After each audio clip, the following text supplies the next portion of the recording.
The sun was a merciless hammer over the New Mexico territory, beating the heat into the rust-colored earth until the air itself shimmered and warped. It was a land of harsh truths and little forgiveness, where life clung on with the same stubborn tenacity as the wiry brush and skeletal yucca that dotted the landscape. Through this blistering canvas of ochre and pale sky, a line of iron and steam carved its path, a freight train, groaning west, its smoke a dirty smudge against the vast, indifferent blue. It was not a passenger train, not a vessel of comfort or promise, but a beast of burden, hauling lumber, sacks of grain, and the raw materials of a nation inching its way into the wild. Its final car, a slat-sided boxcar meant for cattle or dry goods, swayed with a rhythmic, bone-jarring cadence. It was into this final, forgotten car that the girl had scrambled. Miles back, at a water stop so insignificant it didn't even have a name. Her name was Eleanor, though most just called her Ellie, and she was 18 years of age. Right now, she felt closer to 100, each year paid for in dust, fear, and the agonizing chafe of leather on her raw ankles. She had been running for 3 days. The dress she wore, once a respectable periwinkle blue, was now a tattered flag of her desperation, ripped at the hem and stained with the grime of her flight. It hung on her slender frame, a testament to meals missed and sleep stolen in fits and starts in dry creek beds and behind towering saguaros. Her shoes were the cruelest irony. They were a man's boots, discarded and found behind a saloon, a size too large and stiff as boards. With every step, they rubbed her feet raw, but they were better than the bare soles she'd had before them. In her hands, she clutched a small cloth sack with a desperation that suggested it held diamonds. It held no such thing, only a half-eaten biscuit wrapped in wax paper, a small wooden bird her mother had carved for her, and a single, folded piece of paper she dared not read again. The inside of the boxcar was a world of stripes. The merciless sun sliced through the gaps between the wooden slats, laying bars of brilliant, hot light across the dusty floor and the jumble of cargo. The air was thick with the scent of pine sawdust, burlap, and the hot, metallic tang of the sun baking the roof. Ellie had burrowed herself behind a stack of crates, trying to make herself as small as the terrified field mouse she felt she was. She pressed her cheek against the rough wood, her heart a frantic drum against her ribs. Every screech of the wheels, every shudder of the coupling, sent a fresh jolt of terror through her. They were looking for her. She knew it with a certainty that was as real as the splinters in her palms. The men her father had sent, or perhaps the man himself, the one whose name tasted like ash in her mouth. For what felt like an eternity, she stayed there, a small, still creature in the roaring, moving world of the train. But the fear of what lay behind her was slowly being overtaken by the fear of what lay ahead. This train was going somewhere, and she had no idea where. She had no money, no plan beyond escaping the cage that had been built for her. The loneliness of her predicament was a physical weight, pressing down on her chest, making each breath a shallow, difficult thing. It was then, as her eyes adjusted to the gloom and the shifting patterns of light, that she realized she was not alone. In the deepest shadows at the very back of the car, where the light barely reached, sat a man. He was as still as the rock formations they passed, a figure of absolute immobility in the rocking, swaying car. He was large, not in a fleshy, soft way, but in the dense, hard-packed manner of an old oak tree. His shoulders were broad, straining the seams of a long, dusty duster coat that had seen more miles and harsher suns than she could imagine. A wide-brimmed hat, its crown creased and stained, was pulled low, casting his face in complete shadow. All she could see of him was the hard line of a jaw covered in dark stubble and the way his large, calloused hands rested on his knees. They were not idle hands. They were hands that knew work, that knew how to hold reins, or an axe, or perhaps a gun, with equal competence. He seemed not a passenger, but a piece of the landscape itself, as rugged and silent as the desert mesas. Ellie's breath caught in her throat, A new kind of fear, sharp and immediate, pierced through the dull ache of her exhaustion. She had run from one kind of man only to trap herself in a moving cage with another. For long minutes, she watched him, her body tense to flee, though there was nowhere to go. But he did not move. He did not turn his head. His stillness was unnerving, absolute. It wasn't the predatory stillness of a hunter waiting for his moment, but something else entirely. It was a deep, settled quiet, as if he had found the one calm point in the center of the chaotic world and anchored himself to it. He seemed utterly unaware of her, or if he was aware. He gave no sign. The sun began its slow descent, and the bars of light crawling across the floor grew longer, turning from white-hot to a softer gold. The heat in the car lessened, but the chill of the coming desert night began to seep through the walls. Ellie shivered, the thin fabric of her dress offering no comfort. The rhythmic clatter of the wheels was a constant, hypnotic sound, a lullaby for a world without rest. Click-clack, click-clack. A sound that measured out the distance she was putting between herself and her past. But with it came the sound of voices, carried on the wind from the cars ahead. Loud, rough male laughter, the sharp bark of a command. Ellie froze. It wasn't the sound of railroad workers. It was a different sound, one she had learned to dread.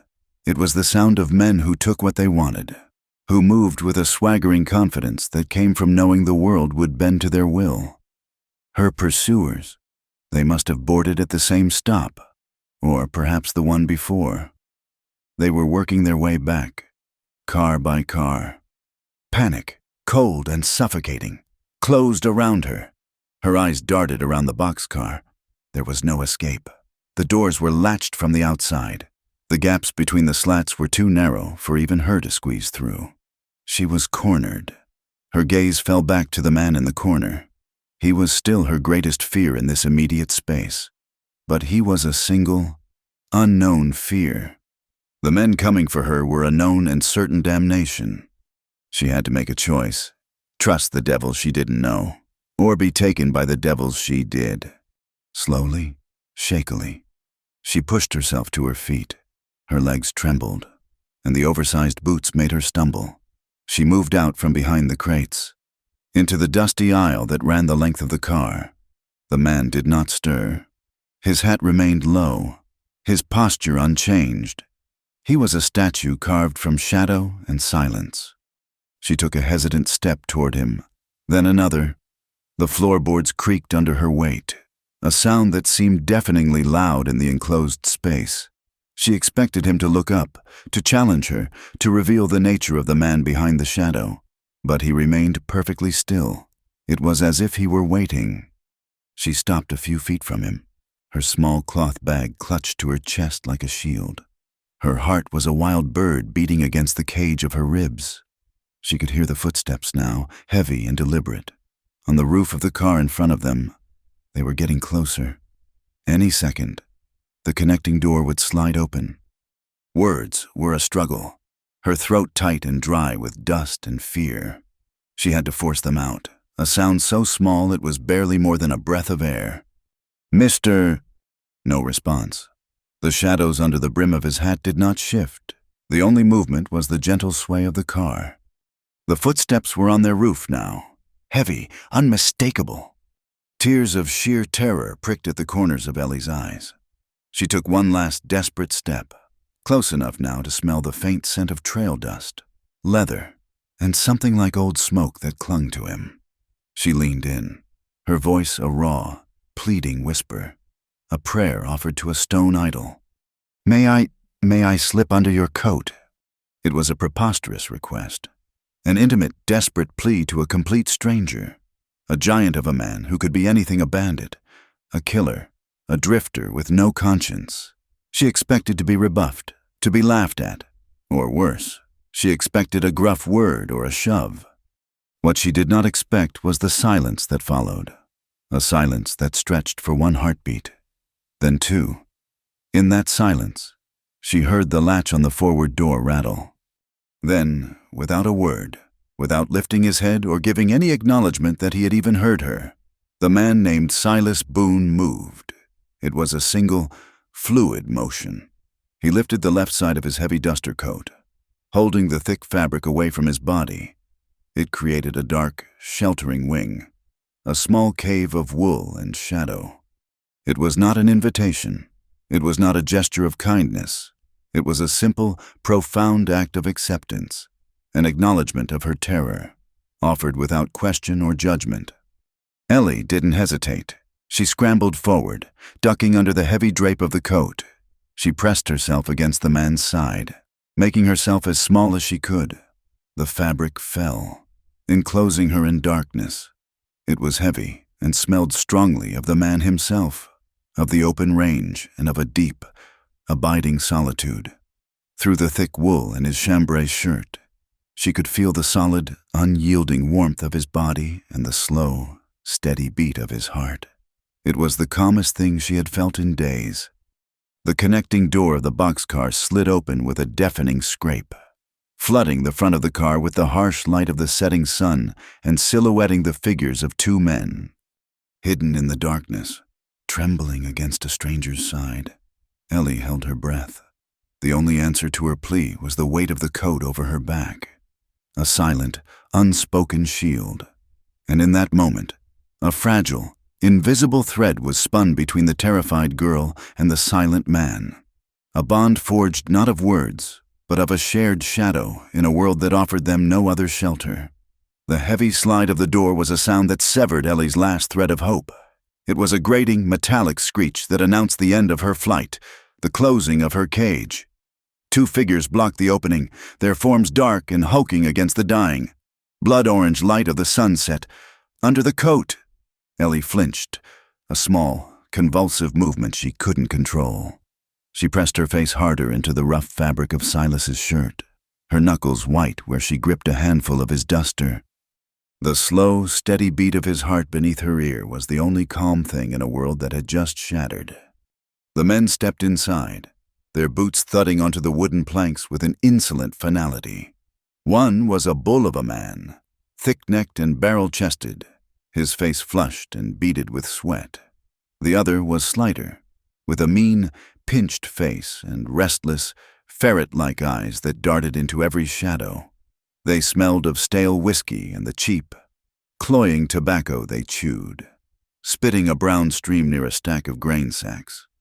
"Ain't nothing in here but lumber and dust," the big man grumbled, his voice a low rumble. He kicked a loose crate, sending it skittering across the floor. "We check 'em all. Jebediah. The boss said check 'em all." "The wiry one," Hank snapped back. His eyes, sharp and predatory, scanned the length of the car. "She's a slip of a thing. Could be hiding anywhere."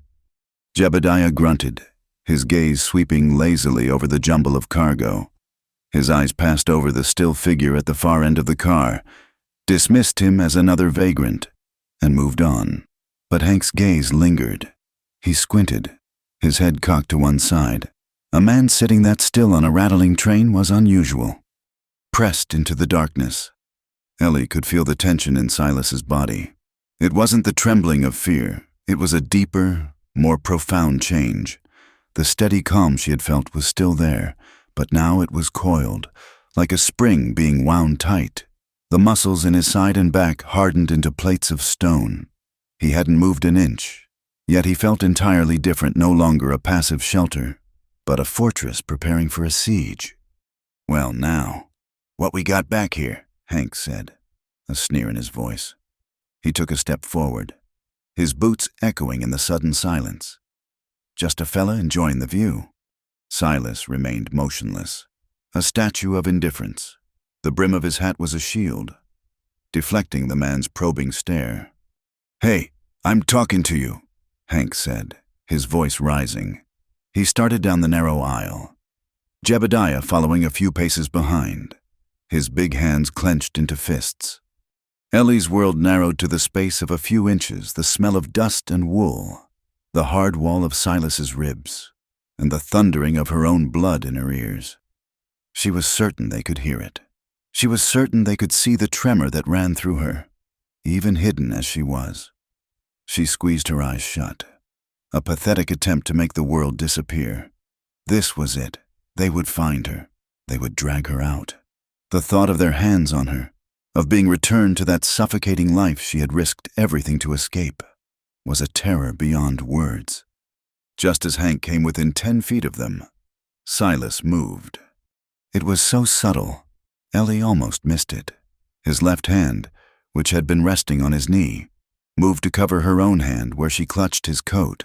His grip was firm, his skin rough with calluses. It was not a comforting squeeze, it was a command. Stay still. Then, a different pressure, a slight shift in his posture, a tensing in his legs that she felt through her whole body. He was communicating with her in the only language he used, the language of action, of silent, physical intent. He was telling her to be ready. "What's under the coat?" Friend Hank's voice was slick with suspicion. "Got something to hide?" He reached out a grimy hand. "The boss is missing some property. A girl. About so high, pretty thing. You ain't seen her, have you?" The moment his fingers were about to touch the hem of Silas's duster, the coiled spring unleashed. In a single explosive movement that defied his size and previous stillness, Silas was on his feet. He didn't just stand, he surged upwards, bringing Ellie with him. Her feet scrambled for purchase as he pulled her flush against his side, his arm a band of iron around her waist. The heavy coat fell away from her, and for a terrifying second, she was exposed, blinking in the dim light, her eyes locking with Hank's shocked, malevolent stare. Recognition dawned in the man's eyes, followed by a triumphant, ugly grin. Well, there she is. He lunged. Jebediah bellowed and started to charge from behind. But they were too slow. The world had already tilted on its axis. Silas didn't move toward them to fight. He took 2 powerful strides in the opposite direction, toward the wide-open side door of the moving boxcar. The landscape outside was a blur of darkening greens and browns, a rushing, unforgiving river of earth and rock. Ellie had no time to think, no time to scream. There was only the roar of the wind in her ears, the thunder of the train's wheels on the track, and the unshakable grip of the man holding her. She saw the ground rushing past at an impossible speed. They were going to jump. The thought was so insane, so suicidal, that her mind refused to process it. "Stop!" Hank shrieked behind them, fumbling for the pistol tucked in his belt. Silas didn't hesitate. He reached the edge of the door, his boots planted on the very precipice of the swaying car. For a fraction of a second, he adjusted his hold, pulling Ellie slightly in front of him and turning his own body so that his back would face their direction of travel. He was making himself a shield. Then he leaped, pulling her out into the void. The world dissolved into a chaotic vortex of sensation. The solid floor vanished from beneath her feet. There was a stomach-lurching moment of weightlessness, a terrifying suspension between the train and the earth. The wind screamed past her, tearing the breath from her lungs. Below, the rocky embankment was a rapidly approaching nightmare. She closed her eyes and clung to the one solid thing in her universe, the stranger who had thrown them both into the abyss. The impact was a brutal, jarring explosion of pain. They didn't land. They crashed. Just as Silas had intended. His body took the brunt of it. Ellie felt the shuddering force of his collision with the ground travel through her. The air was knocked from both of them in a shared, desperate gasp. But the momentum was too great. They began to roll, a tangled mess of limbs and fabric, tumbling down the steep, gravelly slope. It was a nightmare of scrapes and blows. Thorns tore at her dress and skin. Rocks dug into her back, her hips, her skull. She was tossed and battered, her head spinning, with no sense of up or down. Through it all, Silas's arm never loosened its grip. He held her tight, his larger body absorbing the worst of the punishing descent, his dusty coat wrapping around them like a tattered shroud. They finally came to a stop at the bottom of the embankment in a thicket of creosote and thorny brush. For a moment, There was only a ringing silence, the fading clatter of the train a distant memory. Ellie lay sprawled on the hard ground, every inch of her body screaming in protest. Her head throbbed, and she could taste the coppery tang of blood in her mouth. She was covered in a lattice of scratches and deep, aching bruises. Before she could even take a full breath, Silas was moving again. He disentangled himself, his movement stiff but urgent. He hauled her to her feet. Her legs buckled, but he held her upright, his face still an unreadable mask of shadow in the twilight. "They'll stop the train," she whispered, her voice a hoarse croak. "They saw us." He gave no answer, but his actions spoke volumes. He scanned the landscape, his eyes sharp and assessing. They were in a shallow wash, a dry channel carved by ancient floodwaters. A short distance away, the land folded in on itself, creating the dark maw of a deeper, narrower ravine. He gave a sharp tug on her arm, pulling her toward it. Their flight was a painful, stumbling scramble. The ill-fitting boots were a curse, twisting her ankles on the loose scree. Every muscle ached, and a sharp pain flared in her ribs with every ragged breath she took. But she followed him without question. The man who had thrown her from a moving train was now her only salvation. He moved with a purpose that belied any injuries he might have sustained, his long strides eating up the difficult terrain. They reached the entrance to the ravine, a dark crack in the earth, and plunged into its shadows. The rock walls rose steeply on either side, offering concealment. They pressed on, deeper into the winding canyon, until the sounds of the world above faded, replaced by the echo of their own harsh breathing and the scuttling of unseen creatures in the rocks. Finally, Silas stopped. He eased her down to sit on a flat-topped boulder, her back against the cool stone wall. He stood for a moment, listening, his head tilted. The silence was absolute. No shouts, no sounds of pursuit. But he wasn't satisfied. He turned and surveyed the brush near the ravine's entrance. He located a large, dense clump of sagebrush, its leaves thick with the dust of the trail. From a leather pouch on his belt, he produced a small piece of flint and a steel striker. With a few quick, expert strikes, a spark leaped into the tinder-dry leaves at the base of the bush. It caught instantly. A tiny lick of flame blossomed, then grew with astonishing speed, feeding on the dry foliage. A thick column of pungent, gray-green smoke began to billow upwards, climbing the rock walls and pouring out of the ravine's entrance, creating a dense, opaque screen against the darkening sky. Anyone looking down from the railroad tracks would see the smoke and assume they had gone in that direction, up and out of the wash, not down and into the hidden canyon. It was a simple, brilliant deception. He watched it for a moment, his face illuminated by the flickering firelight, revealing for the first time the sharp angles of his cheekbones and the grim set of his mouth. Then he turned and melted back into the shadows where Ellie sat, leaving the fire to do its work. Ellie stared, mesmerized, first at the billowing smoke, then at the dark figure of the man beside her. Her body was a symphony of pain. She was exhausted, terrified, and utterly lost. But as she sat there in the sheltering dark of the ravine, a new understanding began to dawn. Cutting through the fog of fear and pain, he wasn't just a silent drifter. The sudden, decisive action on the train, the calculated leap, the way he had instinctively shielded her body with his own, the desperate run, and now this clever, considered act of misdirection. These were not the actions of a simple man. They were the actions of a survivor, of a fighter, of a protector. He had not offered her a single word of comfort, not a single question about her plight.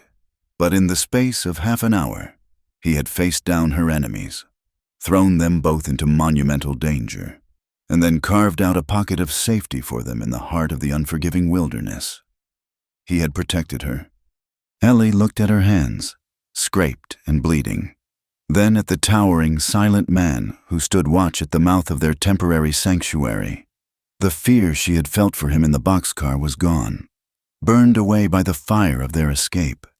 In its place was something new, something fragile and uncertain, but undeniably present a profound and humbling sense of awe.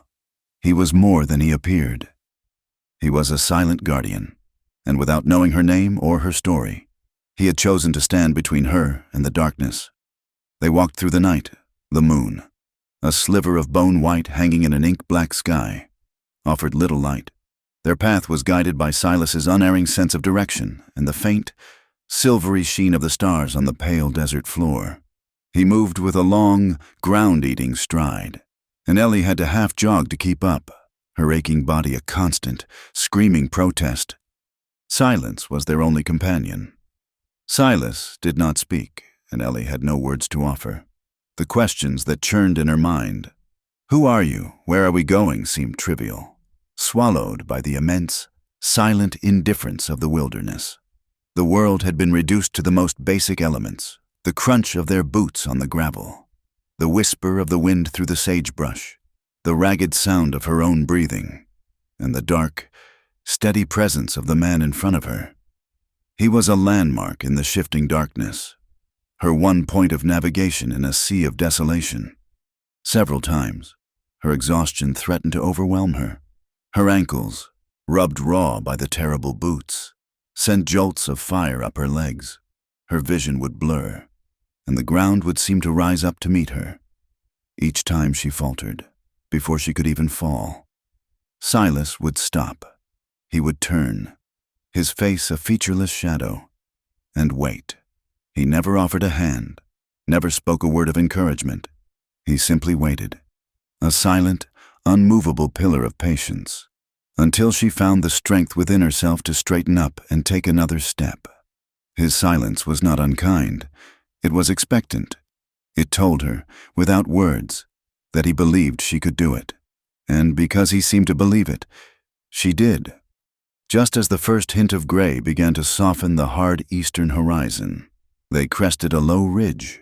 Below them, nestled in a wide, shallow valley, lay a sight that made Ellie's breath catch in her throat. It was a ranch. Not a grand place, not a sprawling testament to wealth and power, but something far more elemental. A small, sturdy cabin built of thick, time-darkened logs sat at the heart of it. A stone chimney rising from its roof like a spine, a simple corral, its fences weathered to the color of old silver, stood beside a stoic-looking barn. A lone cottonwood tree, a splash of defiant green in the muted landscape, grew near a well, its leaves rustling in the cool morning air. The entire homestead seemed to have grown from the valley floor. It didn't fight the land. It was a part of it, hunkered down against the wind and the sun, radiating a sense of permanence, of endurance. It was old and worn, but nothing about it looked weak. The dawn broke as they descended into the valley, and the light, soft and new, performed a quiet miracle. It spilled over the rim of the surrounding mesas, a tide of liquid gold that washed across the land. It touched the roof of the cabin, making the dew on the shingles glitter. It illuminated every blade of sparse grass, every weathered plank of the corral. It was a gentle, cleansing light, the absolute antithesis of the harsh, violent sunset that had presided over their escape. The chaos was behind them. Here, in this quiet valley, was a profound and unbreachable peace. Silas led her not to the front of the cabin, but around to a simple door at the back. It opened directly into a large, single room that served as a kitchen and living space. He pushed the door open and stepped inside, leaving it open for her to follow. Ellie hesitated on the threshold, a wave of uncertainty washing over her. This was a home, a private space. Crossing that line felt like an intrusion, a violation of the quiet solitude that seemed to be the very essence of the man who lived here.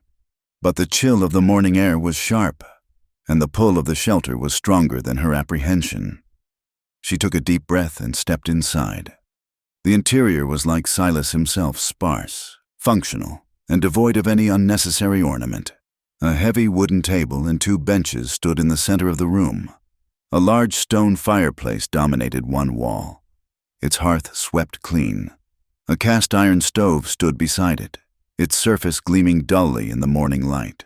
Along the far wall were shelves holding a few tin plates, cups, and a small, orderly collection of provisions, sacks of flour and beans, tins of coffee, jars of what looked like preserved fruit. The floor was made of wide wooden planks, worn smooth by the passage of countless footsteps but scrubbed clean. There was a faint, pleasant smell of wood smoke, coffee, and clean linen. It was the scent of a life lived with deliberate simplicity. Silas moved to the stove, his actions economical and precise. He took a tin pot, filled it with water from a bucket by the door, and scooped in a measure of coffee grounds. Soon, the comforting aroma began to fill the small space. He gestured with his head toward the table, the first direct acknowledgement he'd given her since their escape. It was a clear, unspoken instruction. Sit. Ellie obeyed, sinking onto one of the hard benches. The relief of being still, of being out of the elements, was so overwhelming it was almost painful. She watched him, this silent, enigmatic man. As he moved about the room, he took 2 tin cups from the shelf and placed them on the table. He cut thick slices from a loaf of dark bread. There was no wasted motion, no hesitation. He occupied this space with a deep and settled familiarity. As she sat there, the adrenaline that had sustained her for days began to drain away, leaving behind a bone-deep weariness and a profound sense of displacement. She was a stranger here, a piece of wreckage washed up on a foreign shore. She looked down at herself, at her filthy, torn dress, her scraped hands, the monstrous, ill-fitting boots. She was a stain of chaos in this world of quiet order. A feeling of uselessness, of being a burden, crept over her. She couldn't just sit here. Pushing herself to her feet, she saw a simple straw broom leaning in a corner. Without thinking, she picked it up. The handle was smooth and familiar in her hands. She started at the far end of the room, near the door, and began to sweep. The rhythmic swish-swish of the bristles on the wood was a calming, grounding sound. She wasn't being asked to do it. She wasn't doing it for him. She was doing it for herself, to reclaim a small measure of purpose in a world that had stripped her of everything. The simple, repetitive motion was an anchor. With each stroke, she swept away not just the dust, but a little piece of the fear and helplessness that had clung to her for so long. Silas glanced over at her, his expression unreadable in the dim light. He said nothing. He simply turned back to the stove, poured the steaming coffee into the 2 cups, and placed them on the table. He sat down, leaving her to her task. His silence was not disapproval. It was acceptance. He was allowing her to find her own place in the rhythm of his home. When she finished sweeping, she saw a stack of firewood by the hearth that needed to be tidied. She knelt and began to stack the logs, fitting them together with a neatness that soothed some frayed corner of her soul. She worked her way through the small, instinctive chores of a household, her movements becoming less hesitant, more certain. This was a language she understood, the language of work, of making, of mending. It was as she was coming back inside from the well, a fresh bucket of cold, clear water sloshing in her hand, that she first saw the boy. He was standing near the cottonwood tree, half hidden by its trunk. He couldn't have been more than 6 years old, a small, wiry creature with a mop of unruly dark hair and eyes as wide and watchful as a hawk's. He was barefoot, his small feet dusty, and wore only a simple, oversized linen shirt that hung to his knees. He didn't speak. He didn't wave. He simply stood there, utterly still, and watched her with an unnerving, solemn intensity. There was a wildness about him, the untamed quality of a desert animal that has never known a cage. Ellie stopped, the bucket handle digging into her palm. She and the boy stared at each other across the dusty yard. The world seemed to hold its breath. She offered him a small, hesitant smile. He did not return it. His expression remained one of guarded, silent observation. He was, she realized with a jolt, a miniature version of Silas, another creature of this silent, solitary valley. She carried the bucket inside and set it down. When she glanced back out the door, the boy was gone. He had vanished as silently as he had appeared. Later that morning, Silas gestured for her to follow him outside, toward a small, well-kept chicken coop behind the barn. He opened the door and handed her a small wicker basket. The meaning was clear. Ellie stepped into the dusty, straw-filled space. The hens clucked and shuffled around her feet. She reached into the nesting boxes, her fingers finding the smooth, warm shells of the eggs. One by one, she gathered them, placing them gently in the basket. It was the most normal, peaceful thing she had done in what felt like a lifetime. When she came out, the boy was there again, this time sitting on the top rail of the corral fence, watching the two placid horses within. His name, she would learn later, was Tom. He turned his head as she approached, his dark eyes following the basket in her hand. Acting on an impulse, Ellie walked over to him. She held up one of the eggs, a perfect, pale brown orb, warm from the nest. She offered it to him without a word. Tom stared at the egg, then at her face, his gaze searching and serious. For a long moment, he did not move. Then, with a quick, bird-like motion, his small, dusty hand darted out and took the egg. He didn't say thank you. He just held it, cradling it carefully in his palm as if it were a precious stone, and continued to watch her. A silent transaction had been made. An understanding reached. She spent the rest of the day in a quiet haze of activity. She found a basin and washed her face and hands, the cold water a blessed relief. She mended the rip in her dress with a needle and thread she found in a small wooden box on a shelf. She sat on the back step, watching the sun move across the vast, empty sky, and felt a stillness settle over her that was entirely new. It was safety. The realization came to her not as a thought, but as a physical sensation. It was the loosening of the knot of terror that had been lodged permanently in her stomach. It was the unclenching of muscles in her shoulders she hadn't even known were tensed. It was the ability to take a full, deep breath without fear of who might be around the next corner. Here, in this valley, the world was held at bay. The stone and wood of the cabin were a fortress. The silent presence of Silas was a shield. The vast, empty landscape that had once seemed so threatening was now a protective buffer. A moat of sun-scorched earth that separated her from her past. No one would find her here. She was hidden. She was protected. She was, for the first time since she could remember, safe. She looked out at the mesas, now painted in the soft lavenders and deep purples of late afternoon. And, for the first time, she did not see a landscape to be feared or escaped, but one of immense and solemn beauty, a place where, perhaps, a life could be rebuilt. The days settled into a quiet, unfamiliar rhythm, as gentle and predictable as the rising and setting of the sun over the valley. Morning began with the smell of Silas's coffee and the low murmur of the fire in the hearth. The days were filled with simple, necessary work tending to the small vegetable patch, mending fences, feeding the chickens, kneading bread. The evenings descended slowly, bringing with them a cool, star-dusted peace that felt as ancient as the rocks themselves. In this new world, Ellie found a part of herself she thought had been lost forever. The constant, gnawing fear that had been her companion for so long began to recede, like a tide going out, leaving behind a clean, calm shore.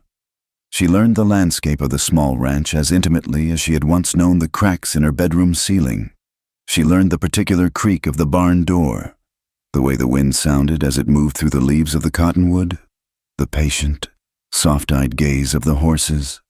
She also learned the ways of the two silent males who were now the center of her universe. Tom, the boy, remained a wild, watchful creature, but he slowly allowed her into his orbit. He would appear at her elbow as she weeded the garden, silently handing her a smooth, interesting stone he'd found. He would leave a hawk's feather on the porch step for her. He never spoke to her, but his small, profound gifts were a language all their own. a gradual offering of trust from a soul that had clearly learned to be wary of the world. And there was Silas.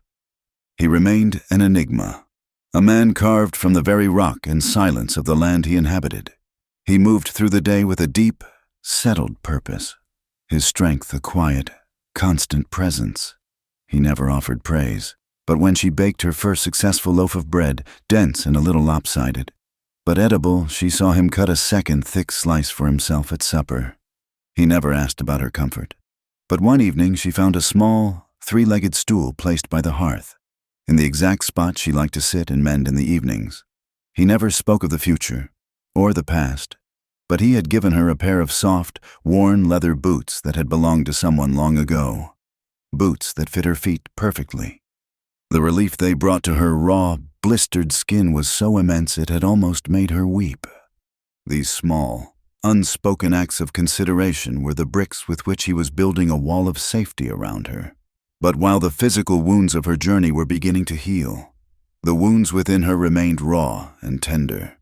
Her past was a shadow that followed her, a story she held locked behind her teeth. In the daylight, she could push it away, busying herself with chores. But at night, when the cabin was quiet and the only sounds were the crackle of the dying fire and the steady breathing of the two others, the memories would return. It happened on an evening about a week after her arrival. A cool breeze had swept down from the high mesas, carrying the scent of rain and damp earth.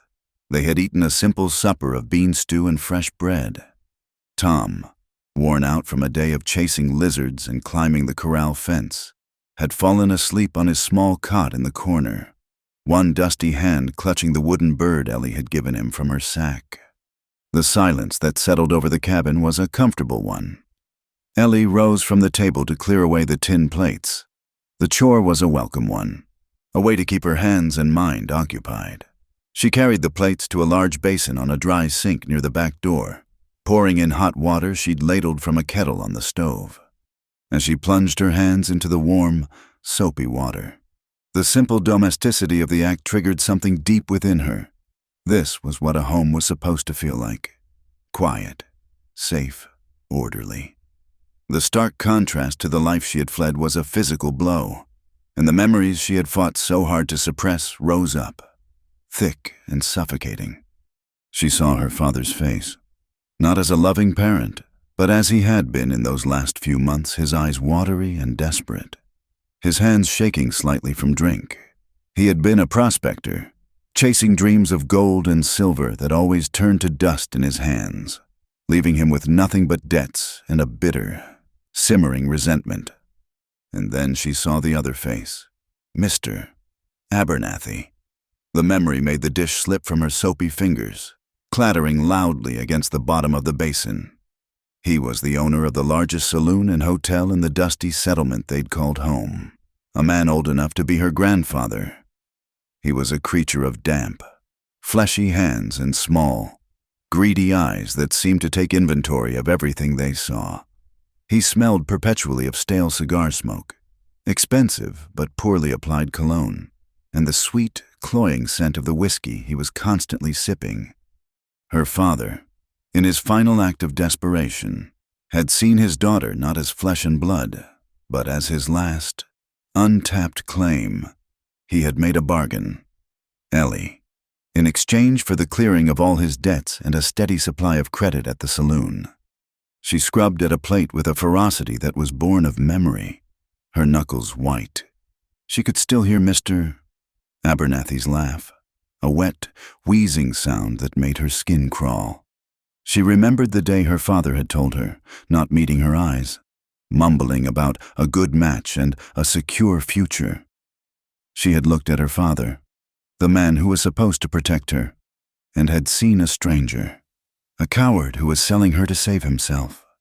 Her voice, when it came, was a small, fractured thing, barely more than a whisper. It was not a conscious decision to speak. The words simply spilled out, forced into the open by the pressure of the memory. "My father, he sold me." She hadn't realized Silas had moved. He had been sitting at the table, cleaning a piece of tack, but now he was standing just a few feet away, He said nothing, did not startle at her sudden utterance. He simply stood there, a large, dark shape in the warm lamplight. Ellie kept her back to him, staring down into the murky water of the basin. She felt a hot shame wash over her. She shouldn't have spoken. She shouldn't have brought the ugliness of her past into this quiet, peaceful place. She expected him to walk away, to leave her with her ghosts. Instead, she heard a soft, dry sound. He had picked up a clean dish towel from a hook on the wall. He moved to stand beside her at the sink. She flinched slightly as his presence filled the space next to her, but he made no move to touch her. He simply reached past her, took the plate she had just washed from the rinse basin, and began to dry it. The silence stretched, broken only by the soft splash of the water and the gentle rasp of the cloth against the tin plate. His presence was not demanding. It was not questioning. It was simply there, a steady, solid wall she could lean against, even without touching it. And it was this quiet, unassuming support that unlatched the final lock on her story. "His name was Abernathy," she said, her voice stronger now, though it still trembled. She washed another plate and placed it in the rinse water. "He owned the saloon. He was old, and his hands were always damp." She shuddered, a tremor that ran through her whole body. Silas's hands, drying the plate, paused for a fraction of a second, the only sign that he had registered her words, before resuming their slow, methodical rhythm. "My father owed him money, a lot of money, so they made an arrangement." The word tasted bitter in her mouth. "He was going to marry me. He bought a dress. It was made of white lace, so much lace, it felt like a shroud." She washed the last of the bowls, her movements now slow and mechanical. Her mind was far away, back in that dusty room, staring at the dress laid out on her bed. That was when she had known. She could not do it. She could not trade her life, her very soul, for her father's comfort. That night, she had taken the small cloth sack with her mother's wooden bird, the only piece of genuine love she had left, and she had run. She had climbed out her window and had not looked back.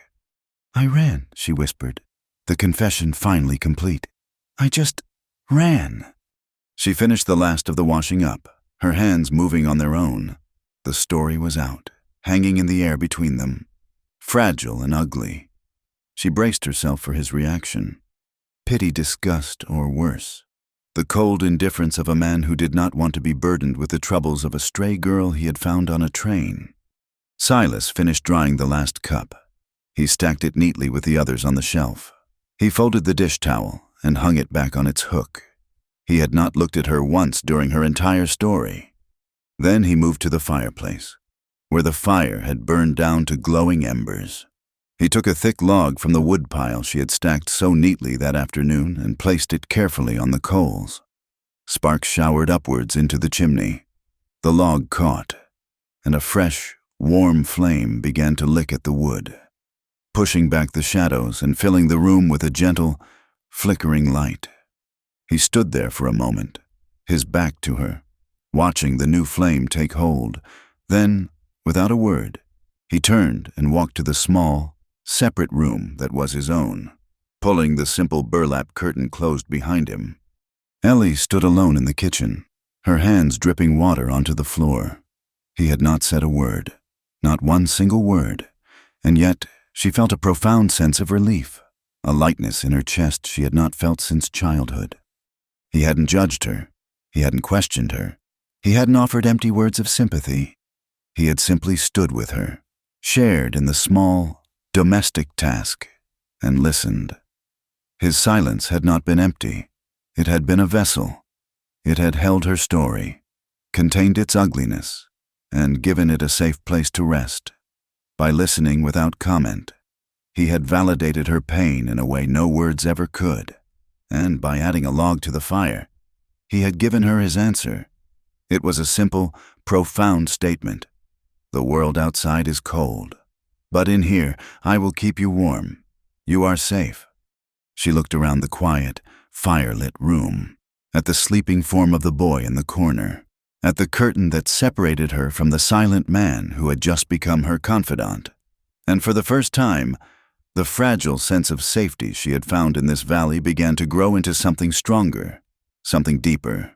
It was the first tentative root of trust. The confession, once spoken, did not shatter the quiet of the valley. Instead, it seemed to deepen it, by sharing the broken pieces of her past with Silas. Ellie had not burdened him, but had unburdened herself. The act of telling had lanced a poisoned wound, and in the days and weeks that followed, a slow, clean healing began. The silence that now existed between them was different. Before, it had been the silence of strangers, a space filled with uncertainty and her own unspoken fear.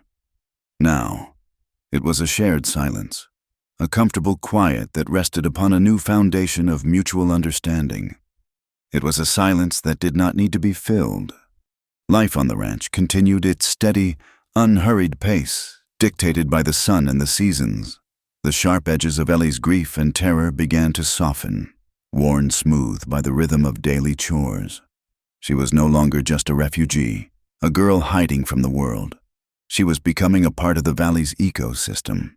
She knew which of the hens was the best layer, where the wild mint grew thickest by the creek, and how to bank the fire at night so that a bed of warm coals would greet them in the morning.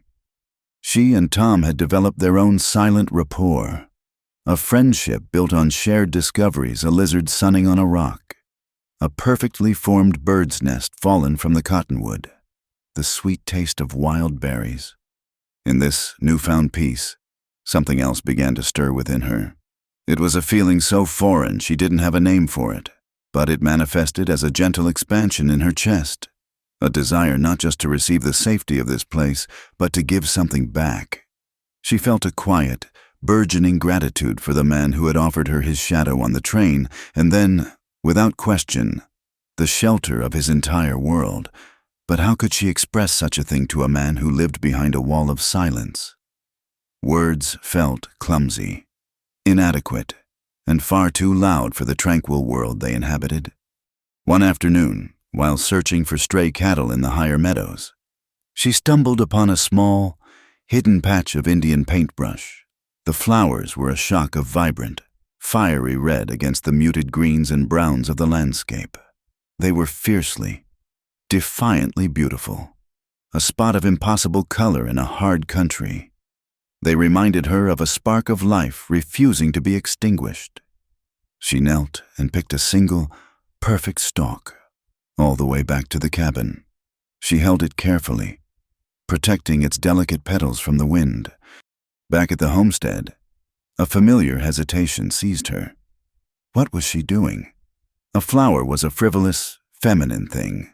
It had no practical value. It couldn't be eaten or used to mend a fence. It was a gesture of pure sentiment, and she feared that in Silas's stark, practical world, it would be seen as foolish. She stood for a long time by the back door, the flower clutched in her hand, her heart thumping a nervous rhythm against her ribs. Finally, she took a breath and acted. Silas was in the barn, the rhythmic sound of his hammering echoing softly across the yard. She crept to the door of his small, private room. It was a space she never entered. With a trembling hand, she laid the single red flower on the worn wooden threshold. It looked small and incredibly fragile against the dark, heavy wood. Then, her face burning, she scurried away, feeling as exposed and vulnerable as if she had just shouted a declaration. She spent the rest of the afternoon pretending to be busy in the garden, though she accomplished little, her eyes constantly straying toward the cabin.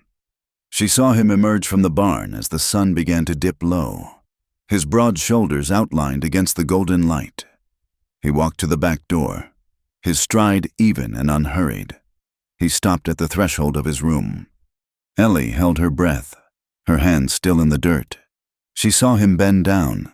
He didn't pick the flower up immediately. He simply crouched there for a long moment, looking at it. From this distance, she couldn't see his expression, but the stillness of his posture spoke of a deep and focused attention. Then, his large, calloused fingers, hands that could break a horse or split a log, closed gently around the delicate stem. He stood, looked at the flower in his palm for another second, and then stepped inside his room, pulling the burlap curtain closed. Disappointment, sharp and swift, pricked at her. That was it. He had taken it, but it meant nothing. It was just a weed she'd brought inside. She turned back to her work, a hollow ache in her chest. A few days later, she was tidying the main room while Silas was out checking the northern fence line. The cabin was empty save for the gentle hum of insects outside and the whisper of the breeze. On the main table, where he sometimes sat in the evenings to make notes or repair equipment, lay a small, leather-bound book. It was his ledger, she supposed, or a journal of some kind. It was a private thing, and she knew she shouldn't look. But it was open, and as she passed by, her eyes caught a flash of familiar red. She stopped, her curiosity overriding her sense of propriety. Lying pressed between the pages, carefully arranged so as not to crush the delicate petals, was her Indian paintbrush. He had not thrown it away. He was preserving it. He had taken her small, fleeting gesture of beauty and was making it permanent, pressing it into the book that held the records of his life. He was making it a part of his story. Ellie felt a wave of warmth spread through her, so potent and overwhelming it made her feel dizzy. He had heard her. He had understood. The silent conversation had begun. A week later, the first chill of autumn began to creep into the evenings. Ellie took to sitting on the top step of the back porch after supper, watching the stars appear in the vast, darkening sky. It was her quiet time, a moment to feel the peace of the valley settle into her bones. The hard wood of the step was cold and unyielding, but she didn't mind. It was a small price for the solace she found there. One evening, she came out after cleaning the last of the supper dishes and stopped in her tracks. Lying on her step, folded neatly, was a soft, tanned sheepskin, its wool thick and creamy white. It hadn't been there before. She looked toward the barn, where a single lantern cast a warm glow. Silas was inside. She knew, tending to one of the horses that had picked up a stone in its hoof. She reached down and touched the fleece. It was incredibly soft, a small circle of luxurious comfort in their spare, functional world. She knew, with absolute certainty, what it was for. He had seen her sitting on the cold step, night after night. He had noted her quiet ritual, and without a word, he had provided this small, profound comfort. She spread the sheepskin on the step and sat down. The warmth that rose up to meet her was more than just the insulation of the wool. It was the warmth of being seen, of being cared for in a quiet, observant way that asked for nothing in return. It was a gesture that spoke of a deep and patient attentiveness. He had noticed a small, unspoken need and had met it. Tears pricked the corners of Ellie's eyes, not of sorrow, but of a strange, tender joy. She pulled her knees to her chest, wrapped her arms around them, and felt the simple, uncomplicated gift of his kindness settle around her like a blanket. Their dialogue of actions continued, a series of small, reciprocal gestures that wove a delicate but resilient thread between them. The days grew hotter as a late summer heat wave settled over the territory. Ellie spent a long, back-breaking afternoon weeding the vegetable patch, the sun a relentless weight on her head and shoulders. By the time she was done, she was caked in dust, her throat parched, and her head throbbing from the heat. She stumbled into the cool, dim cabin, her only thought the bucket of water by the door. But before she reached it, she saw it. Sitting in the middle of the heavy wooden table was a single tin cup. The metal was beaded with condensation, a clear sign that it had been filled with cold water drawn from the depths of the well only moments before. It was waiting for her. He must have seen her coming from the barn, must have known how the heat would have sapped her strength, and had anticipated her thirst. She picked up the cup, the cold of the metal a shock to her warm hands. The water was the sweetest, most restorative thing she had ever tasted. It was more than water. It was an offering. It was his acknowledgement of her labor, a silent testament to the fact that her contributions to this homestead were seen and valued. The most significant shift came one morning at breakfast. Their routine was simple. Silas would make a pot of thick stew or porridge, and they would each serve themselves from the pot on the stove. Silas always went first, then Tom, then her. It was the natural, unspoken order of things. But on this morning, Silas took the ladle and filled the first bowl. He turned from the stove, and Ellie expected him to set it at his own place at the table. Instead, he walked around the table and set the steaming bowl down in front of her. It was a small thing, a minuscule change in a daily routine, but in their silent world, it was a seismic shift. Tom, who missed nothing, looked from the bowl to Silas, his young face a mask of solemn curiosity. Ellie stared at the stew, at the tendrils of steam rising from it, and felt her face flush. It was an act of deference, an act of honor. He had served her first. With that one simple gesture, he had subtly redrawn the lines of their relationship. She was no longer just the stray he had taken in, the girl who worked for her keep. She was being placed in a position of honor within his home. It was a quiet, powerful declaration that she belonged, that she was not a subordinate, but an integral part of their small, unlikely family. These were the threads of their conversation. A wildflower pressed between the pages of a book, a sheepskin left on a cold step, a cup of cool water waiting after a long day's work, a bowl of stew offered first. There were no words, no promises, no grand declarations. There was only this, a quiet, steady accumulation of small, selfless acts. Each one was a stitch, carefully and deliberately sewn, binding two lonely, wounded souls together.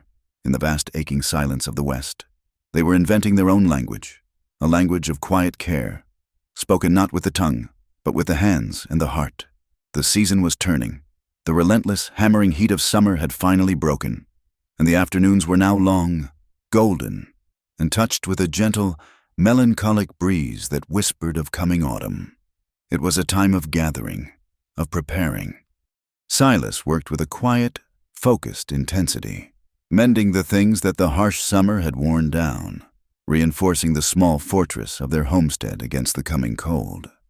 On one such afternoon, the light slanted low through the wide-open doors of the barn, illuminating the space in hazy, mote-filled beams. The air smelled of hay, old leather, and the clean, earthy scent of the horses in their stalls. Tom was perched on a high stack of hay bales, meticulously arranging a collection of pebbles into a silent, miniature army. He was absorbed in his own world, a quiet and content satellite in the orbit of the two adults. Ellie was sitting on an overturned bucket, mending one of Tom's shirts. The needle moved in and out of the rough-spun fabric with a steady, practiced rhythm. The work was soothing, the small, repetitive act of making something whole again. From her vantage point, she watched Silas. He was repairing a bridle, the leather dark and supple in his large hands. He was a study in concentration, his broad back bent over the workbench, his movements economical and precise. To do the fine, detailed work of stitching the leather, he had rolled up the sleeves of his chambray shirt. It was an uncommon sight. He usually kept himself covered, his arms shielded by long sleeves, his thoughts by his hat, his intentions by his silence. But now, his forearms were bare, exposed in the warm, forgiving light of the barn, and for the first time, Ellie saw the scar. She had been so accustomed to seeing him as a figure of indomitable, monolithic strength that the sight of it was a physical shock. It was not a small, incidental mark. It started just below the crook of his elbow and ran in a long, jagged, silvered line almost to his wrist. The skin was puckered and uneven, a testament to a wound that had been deep and savage, healed without the benefit of a doctor's neat stitches.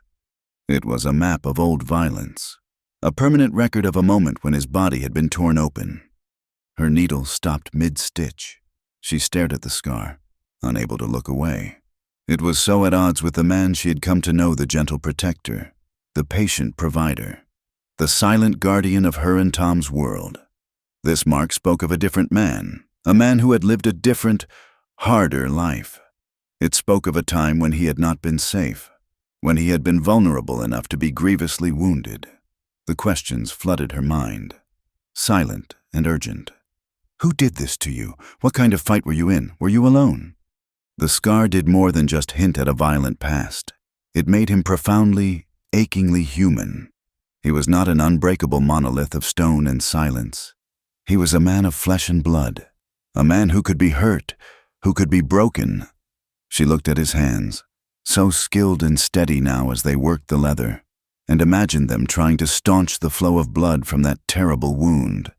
The thought sent a pang of something sharp and painful through her own chest. It was empathy, so fierce and sudden it almost stole her breath. She had spent weeks in his presence, had shared his food and the shelter of his roof, had even confessed the darkest chapter of her own story to him. They had built a life of shared silence and quiet actions, but she had never once asked him a question about himself, not a single one. It had seemed a boundary she was not meant to cross. His past was his own, a locked room she had no right to enter. But the sight of the scar changed everything. It was a physical artifact of his pain, and seeing it made her feel as if she were somehow sharing in it, the intimacy they had built through unspoken gestures. The flower, the sheepskin, the cup of water had led them to this moment. It had given her the courage, or perhaps the right, to finally ask. Still, she hesitated. The barn was so quiet, filled with a peaceful, working stillness. Her voice would be a stone thrown into a placid pond, shattering the surface.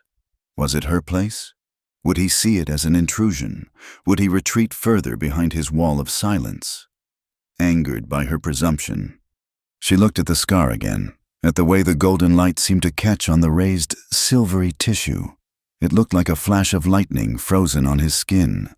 She thought of all the pain in the world, of her own flight from cruelty, of the countless lonely ways a person could be wounded, and she knew she had to ask. The question rising in her was not born of simple curiosity. It was born of the deepest, most tender part of her heart, the part of her that he himself had healed. It was a question of pure, unadorned care. Her voice, when she finally found it, was as soft as the dust motes dancing in the sunbeams. "Does it hurt?" The sound of his tool, the rhythmic scrape of the awl against the leather, stopped. The sudden absence of the small noise was deafening. The entire barn, the entire world, seemed to fall completely silent. Tom, sensing the shift in the atmosphere, looked up from his pebble army, his small face still and watchful. Silas did not turn. He did not look at her. He remained perfectly still for a long, stretched moment, his back to her. Ellie's heart hammered against her ribs. She had made a mistake. She had overstepped. She had shattered the fragile peace they had so carefully built. She wanted to snatch the words back out of the air, to unsay them, to return to the comfortable safety of their shared silence. Then he moved. It was not the sudden, explosive movement of the train car, nor the fluid, purposeful stride of his daily work. It was a slow, heavy gesture. His right hand, which had been holding the awl, set the tool down on the workbench with a soft, deliberate click. His left hand, the one that was not scarred, rose slowly, deliberately, to the back of his head. His fingers found the brim of his worn, dusty hat. He said nothing. He just held the hat, his fingers curling slightly around the felted edge. And then he lowered his head. It was not a nod. It was a slow, deep inclination, a bowing of his entire being, as if under a great and sudden weight. The brim of the hat dipped low, casting his face, his expression, his eyes, into complete and impenetrable shadow. He was a man retreating into a private darkness, shielding himself not from her, but from the memory her question had unearthed. Ellie watched, her breath caught in her throat. The silence in the barn was no longer peaceful. It was alive, charged with everything that was unsaid. It was thick with the echoes of old pain. The question had been simple, a child's question. Does it hurt? But she knew, as she watched him stand there, a bowed and silent figure, that the question had landed with a far greater weight than its 3 small words suggested. She had not asked about the scar on his arm. Not really. She had asked about the scar on his soul. She had asked about the fight, about the betrayal, about the loneliness, about the fear. She had asked about the man he had been before he had become this quiet, solitary homesteader.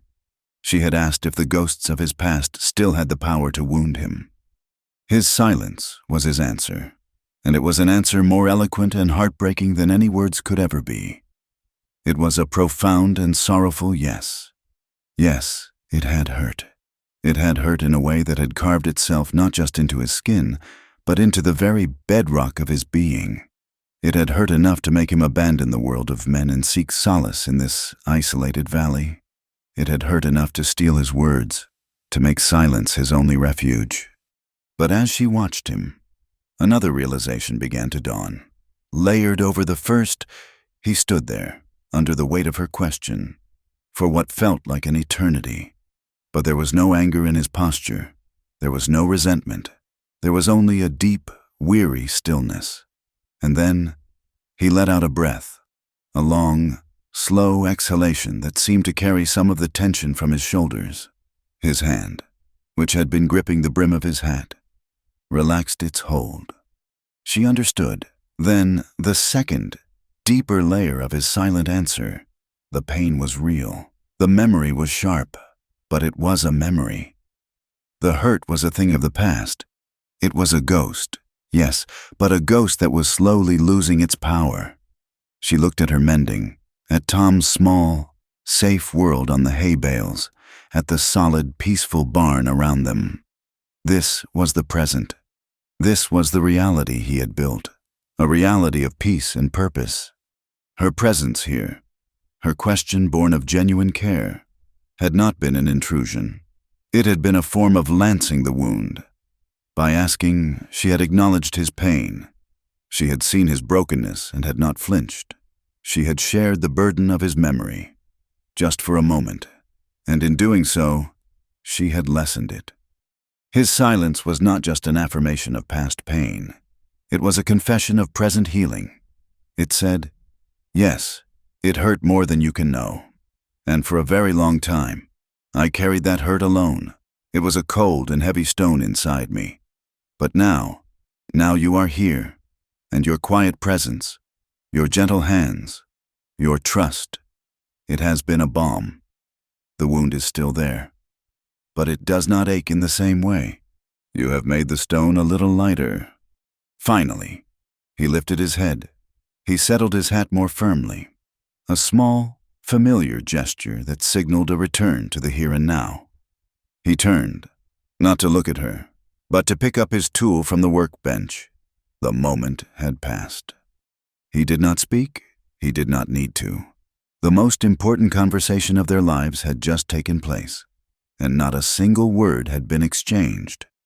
Ellie lowered her gaze back to the shirt in her lap, her vision slightly blurred. She picked up her needle, and with a hand that was not quite steady, she made the next stitch, closing the small tear in the fabric, making it whole again. The interlude of peace was a fragile, beautiful thing, a delicate bubble of tranquility in a harsh and unforgiving world. Ellie had begun to believe in its permanence, to think that the quiet rhythm of their days in the valley was a new and lasting reality. She had been foolish.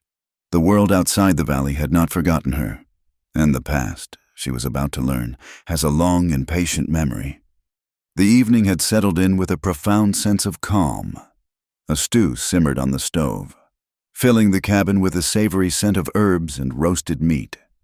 Tom was on the floor by the hearth, carefully guiding his mother's carved wooden bird through imaginary canyons in the floorboards. Silas sat at the table, sharpening a knife with a long, steady strokes of a whetstone, the rhythmic shing, shing, shing, a comforting, domestic sound. Ellie was humming a soft, half-remembered tune as she set out their 3 tin plates. The lamplight cast a warm, golden glow over the scene, turning the humble cabin into a sanctuary. In that moment, everything was right. It was a perfect, ordinary evening, the kind she was just beginning to take for granted. The first sign of trouble was not a sound, but a sudden, violent reaction from the horses in the corral. A frantic whinny, the thud of hooves against the wooden rails. Silas's hand froze mid-stroke. His head lifted, his body instantly alert, every line of him taut with a listening tension. He and Ellie exchanged a look across the room, and in his eyes, she saw the placid calm of the homesteader instantly replaced by the sharp, cold wariness of the man from the train. Before he could even rise, the cabin door burst open with a splintering crash, kicked in with such force that it was torn from one of its leather hinges. 2 figures filled the doorway, their forms silhouetted against the deep purple of the twilight sky. For a heart-stopping second, Ellie's mind refused to process what she was seeing. Then, as they stepped into the lamplight, recognition hit her with the force of a physical blow. It was them, the men from the train, Hank, with his mean ferret-like face, and the hulking, brutish form of Jebediah. They looked different now, dirtier, meaner, their eyes burning with a vindictive fire. The hunt had worn on them, and they had come to its end. "Well now," Hank said, his voice a low, triumphant sneer. He held a heavy pistol in his hand, its barrel glinting in the lamplight. This was a right cozy little spot to find. Took us long enough. Silas was on his feet in a fluid motion, the sharpening stone still in one hand. He didn't speak. He simply moved, placing his body between the intruders and the corner where Tom sat, frozen with fear, his small hand still hovering over his wooden bird. Jebediah grinned, a humorless stretching of his lips. He was holding a length of heavy chain. "We ain't here for you, friend. We're just here to collect Mr. Abernathy's property. The girl comes with us. No trouble, and we'll leave you to your supper." "She's not going anywhere," Silas said. His voice, so rarely used, was a low, dangerous rumble, like stones grinding together deep underground. It was the first time Ellie had ever heard him speak more than a single, terse word, and the sound of it sent a shiver down her spine. It was the voice of a man who knew violence intimately. Hank laughed. A short, ugly bark. "I don't think you're in a position to be making decisions." He gestured with his pistol. "Now, stand aside." Silas did not stand aside. He took the whetstone, a simple, domestic tool, and held it like a weapon. He took one step forward. It was a clear, silent challenge. The explosion of motion was instantaneous. Jebediah roared and charged, swinging the heavy chain in a glittering, deadly arc. At the same time, Hank raised his pistol. Silas moved with a speed that seemed impossible for a man his size. He ducked under the whistling chain, lunging forward. Not at Jebediah, but at Hank. His priority was the gun. He slammed into Hank, and the pistol discharged with a deafening roar. The shot went wide, tearing a chunk of wood from the ceiling and showering the room with splinters. Tom cried out, a small, sharp sound of terror. Ellie screamed, scrambling backwards, her hands flying to her mouth. The cabin devolved into a maelstrom of violent chaos. Silas and Hank grappled for the gun, their bodies crashing against the table, sending plates and cups scattering across the floor. Jebediah, recovering his balance, brought the chain down across Silas's back. The impact was sickening, a wet, heavy thud. Silas grunted in pain but did not release his hold on the gun. He twisted, using his strength to wrench the weapon from Hank's grasp, and threw it skittering into the shadows under the far wall, freed from the immediate threat of the pistol. Silas turned his full attention to Jebediah. The 2 big men met in the center of the room, a collision of brute force. It was a primitive, desperate fight. Fists landed with jarring, meaty sounds. The table overturned with a crash, the simmering stew pot sliding off the stove and spilling its contents across the floor in a steaming, fragrant wave. Ellie watched in pure horror, pressed back against the wall, her mind unable to keep up with the speed and brutality of the violence unfolding in her sanctuary. This was a nightmare. The men she had fled, the violence she had run from, had found her and had brought its ugliness into the heart of her safe world. Silas was a formidable fighter, his movements economical and powerful, but he was one man against two as he grappled with Jebediah. Hank, his face contorted with rage, snatched a heavy piece of firewood from the pile by the hearth. He circled the two fighting men, waiting for his moment. He saw his opening as Silas threw Jebediah to the floor.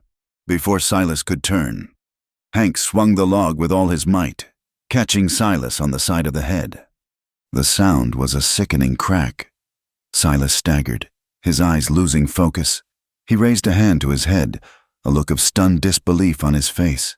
He swayed on his feet for a moment, and then his legs gave out from under him.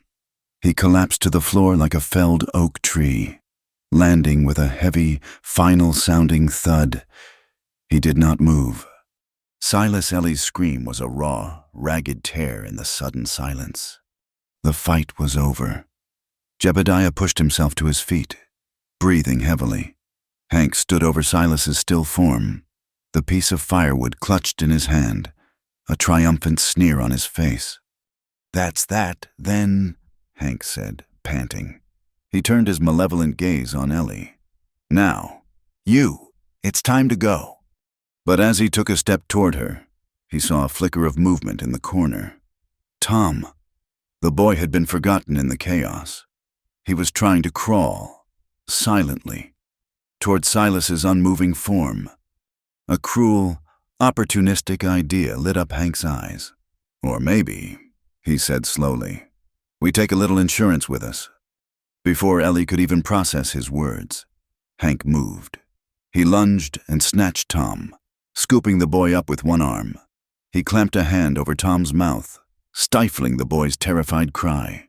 He pulled a long, wicked-looking knife from his belt and held the blade to Tom's throat. The world stopped. The smell of spilled stew, the sting of gunpowder in the air, the sight of Silas's unconscious body, it all faded away. All Ellie could see was the glint of steel against the pale, fragile skin of Tom's neck. The boy's eyes, wide with a terror beyond comprehension, were locked on hers. Something inside Ellie broke.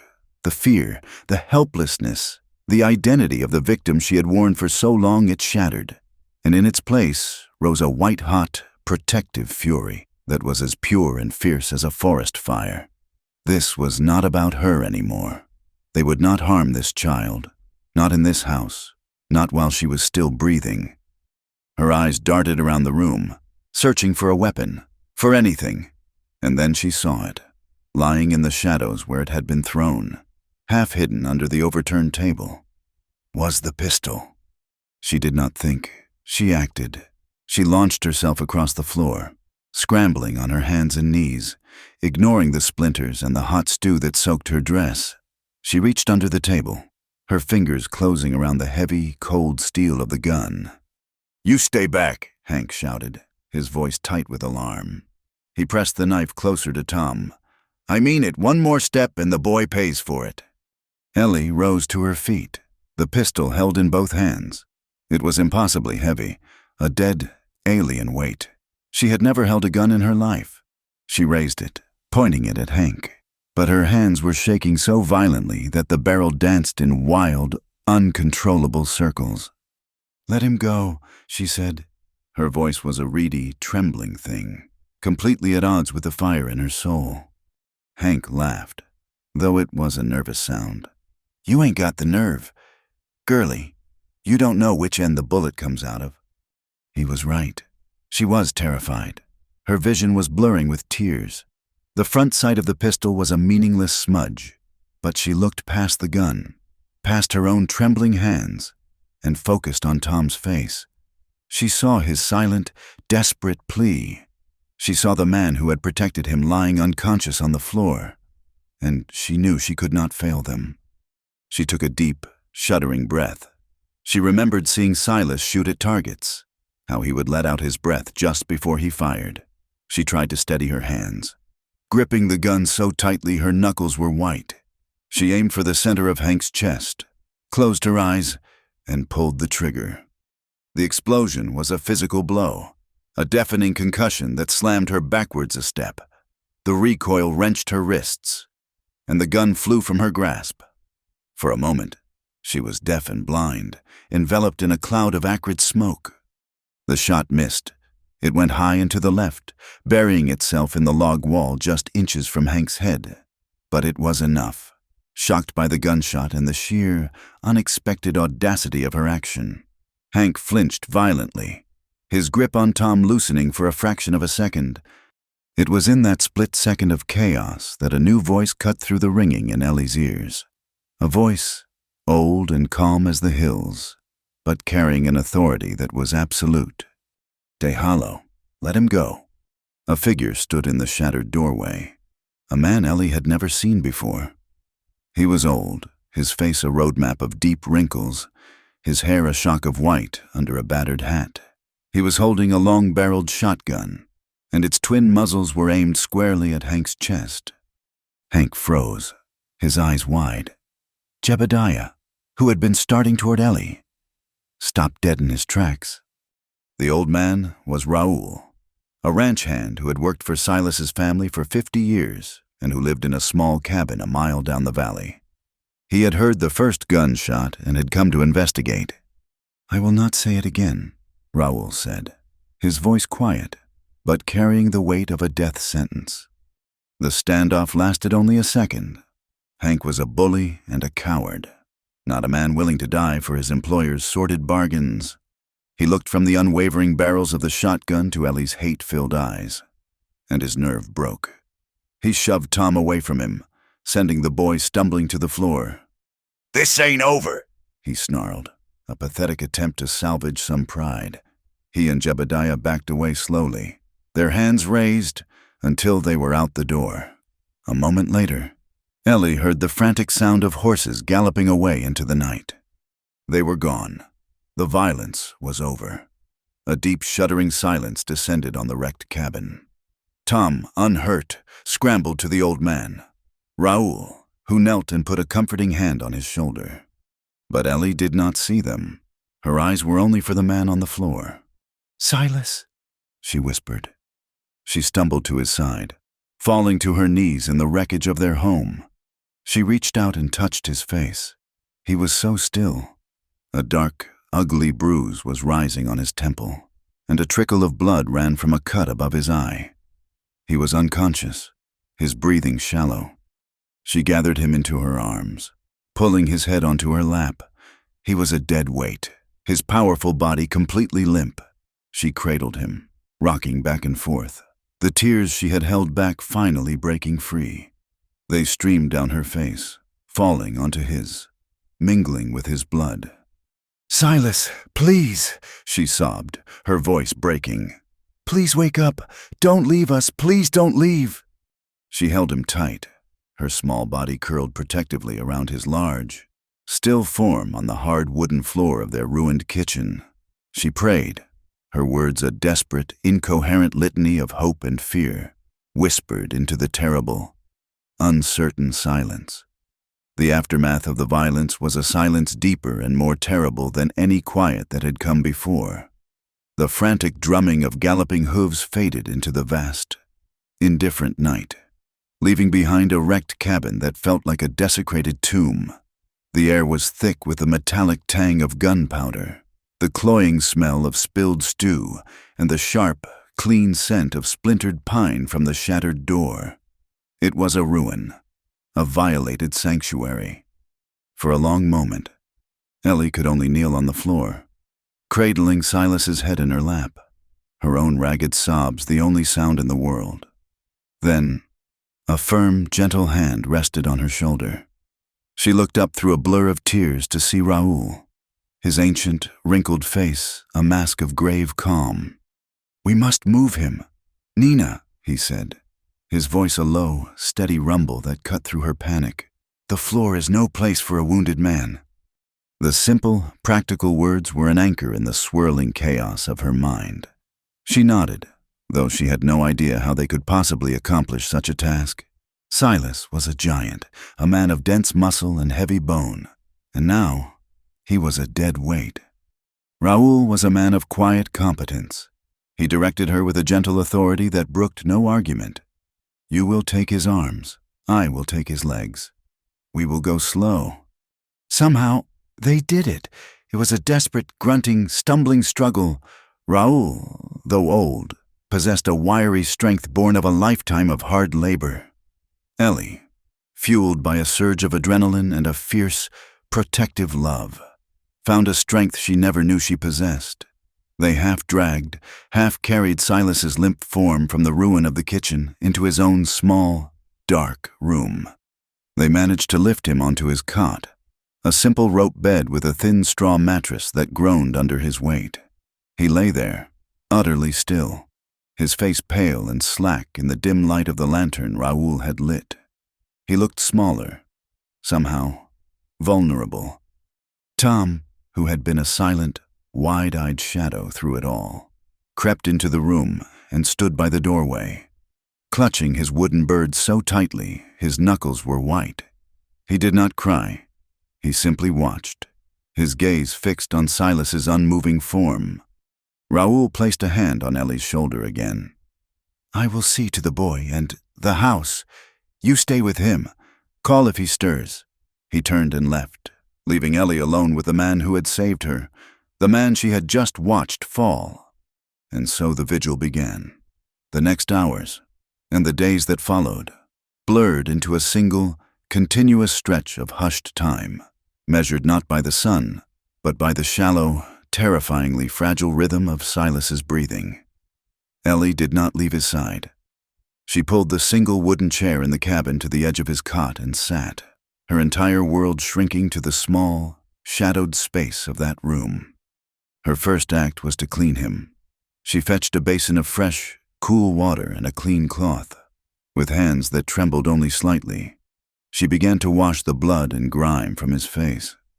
Her touch was infinitely gentle, a stark contrast to the brutality that had laid him low. She cleaned the gash above his eye, her heart clenching at the sight of the raw, torn flesh. She wiped the dust from his brow, smoothed back his dark, sweat-dampened hair. She washed his hands, her fingers tracing the calloused lines of his palms, the hands that had worked to build this life, the hands that had reached out to shelter her. Raoul appeared at the doorway at some point, a steaming mug in his hand. "You must drink something, Nina." He offered her a broth, rich and fragrant. She shook her head, unable to imagine swallowing anything. He did not press. He simply left the mug on the floor beside her chair and retreated, leaving the silent message that he would continue to care for her, even if she would not care for herself. The first night was the longest of her life. Every creak of the cabin, every rustle of wind in the cottonwood outside, sent a fresh jolt of fear through her. She watched the slow rise and fall of Silas's chest, a movement so slight she sometimes had to lean in close, her cheek hovering just above his lips, to feel the faint puff of his breath. She prayed. She had not been a praying woman, but now, in the desperate, silent dark, she sent a torrent of frantic, formless pleas into the void. "Let him live. Please, just let him live." The next day, Raoul worked with a quiet, tireless energy. Ellie, from her post by the bed, could hear him, the sound of a hammer, skillfully repairing the broken door, the scrape of a shovel, cleaning the mess from the kitchen floor, the gentle murmur of his voice as he spoke to Tom, his Spanish words a soft, lulling river of sound. He was restoring order, fighting back the chaos with the simple, powerful tools of work and routine. He was holding their world together while its center lay broken. Tom, too, became part of the vigil. He would slip into the room as silently as a shadow and sit on the floor at the foot of the cot, his back against the wall. He would stay for an hour or more, never speaking, just being present. A small, fiercely loyal sentinel. Once, he crept to Ellie's side and shyly pushed a single, perfect hawk's feather into her hand before retreating to his post. She closed her fingers around the soft, intricate gift and felt a lump form in her throat. They were a family, this strange, broken trio, bound together by their shared love for the silent man on the bed.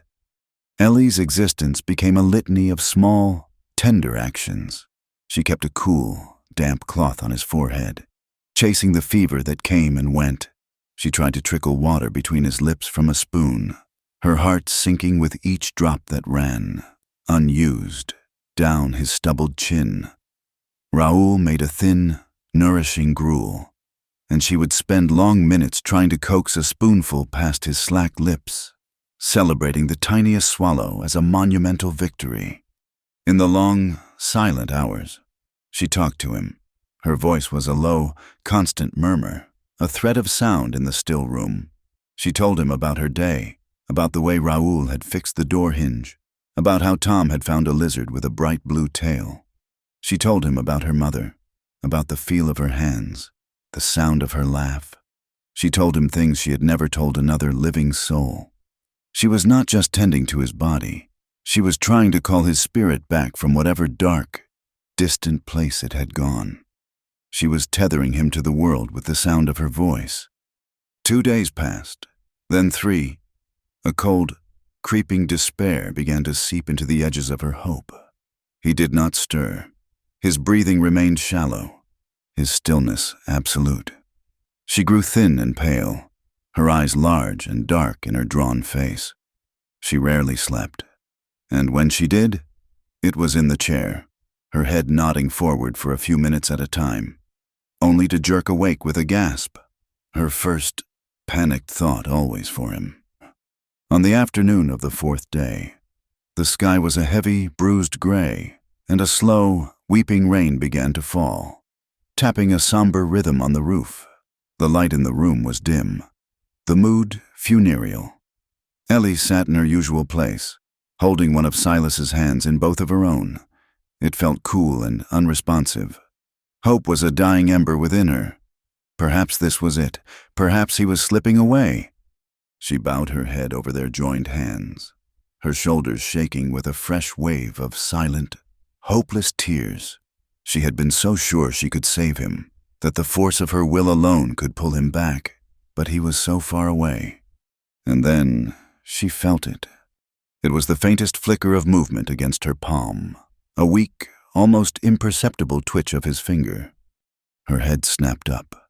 Her heart stopped. Had she imagined it? She stared at his hand, her own breath held in her chest. For a long, agonizing moment, there was nothing.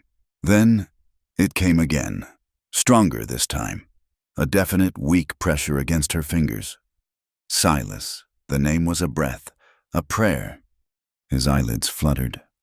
A low groan, the first sound he had made in days, escaped his lips.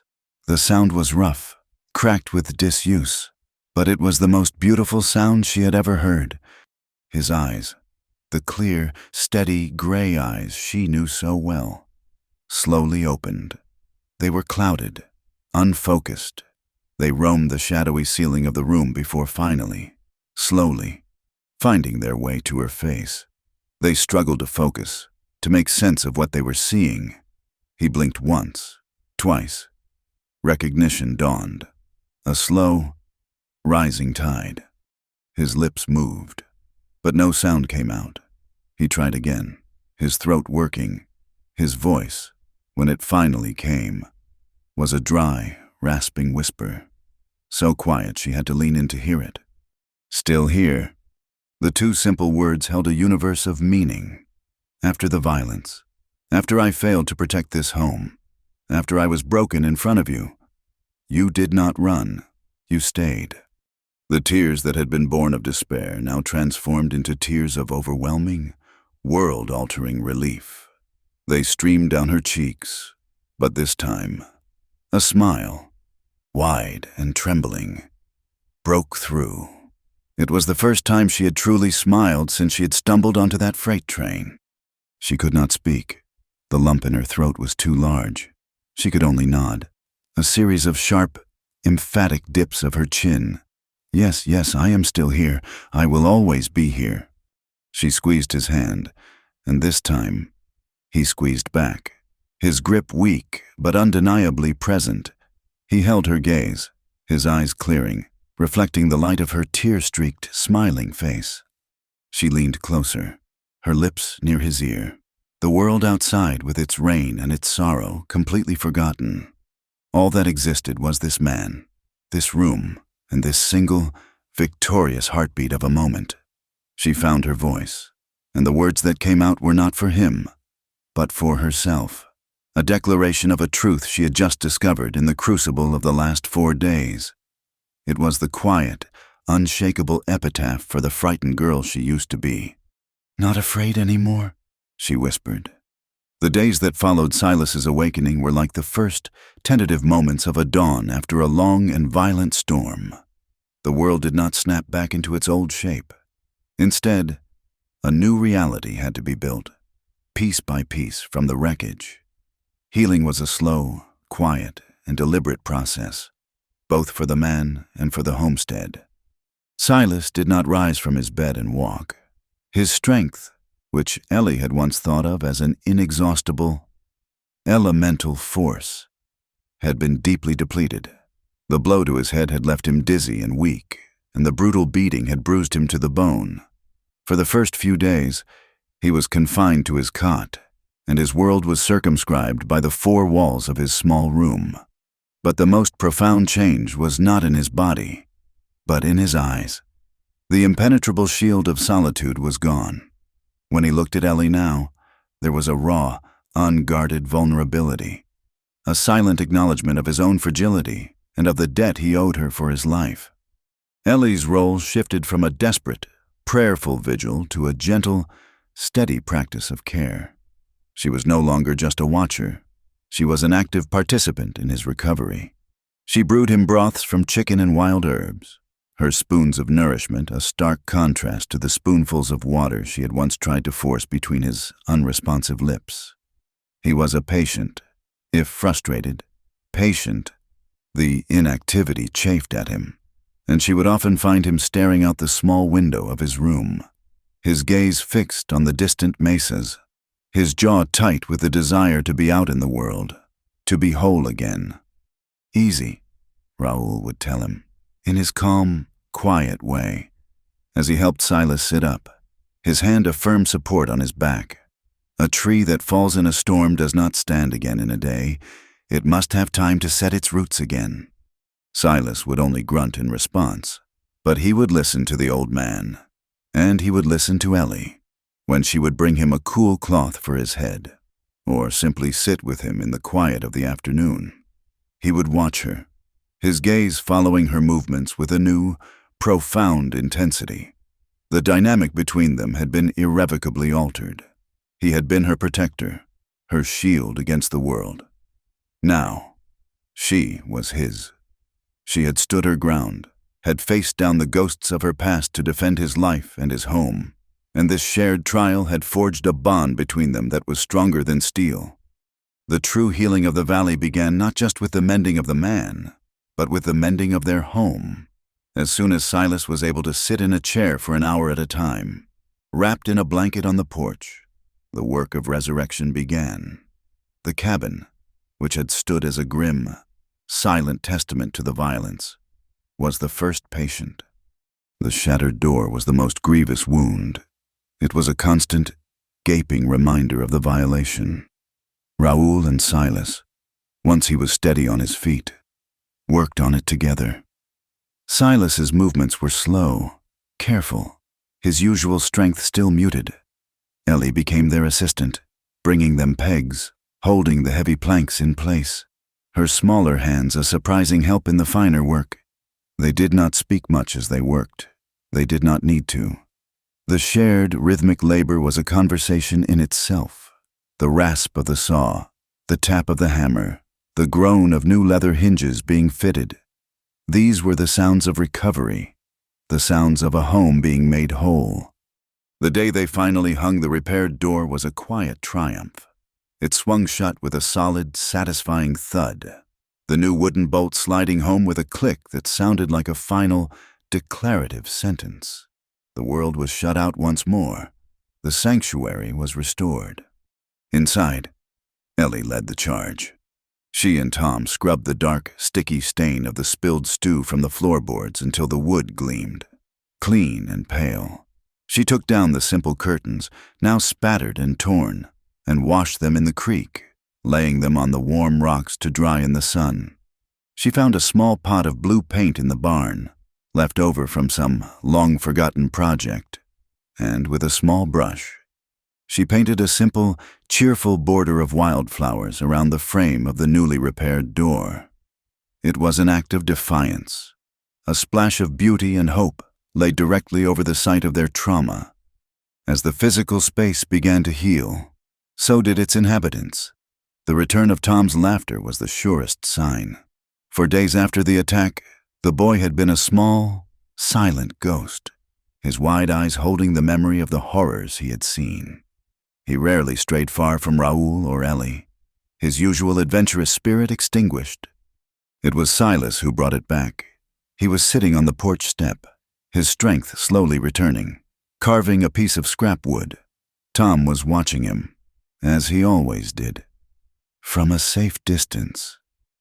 Silas finished his work, a small, slightly clumsy carving of a horse. He held it out to Tom. The boy crept forward and took it, his small fingers tracing the lines of the wood. Silas reached out, his hand moving slowly so as not to startle the boy, and gently ruffled Tom's unruly hair. A slow, rare smile touched Silas's lips, and then, in response, a small giggle escaped Tom's lips. It was a hesitant, rusty sound, as if he'd forgotten how. Then Silas did it again, and this time, the boy's laughter rang out, clear and true and joyous. It was a sound of pure, untainted life, and it echoed across the quiet yard. The most beautiful sound Ellie had ever heard.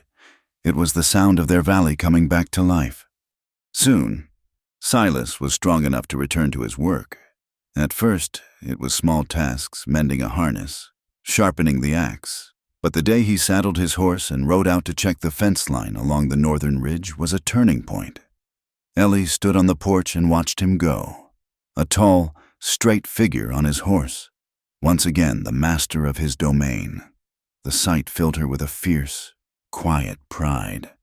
The protector had returned.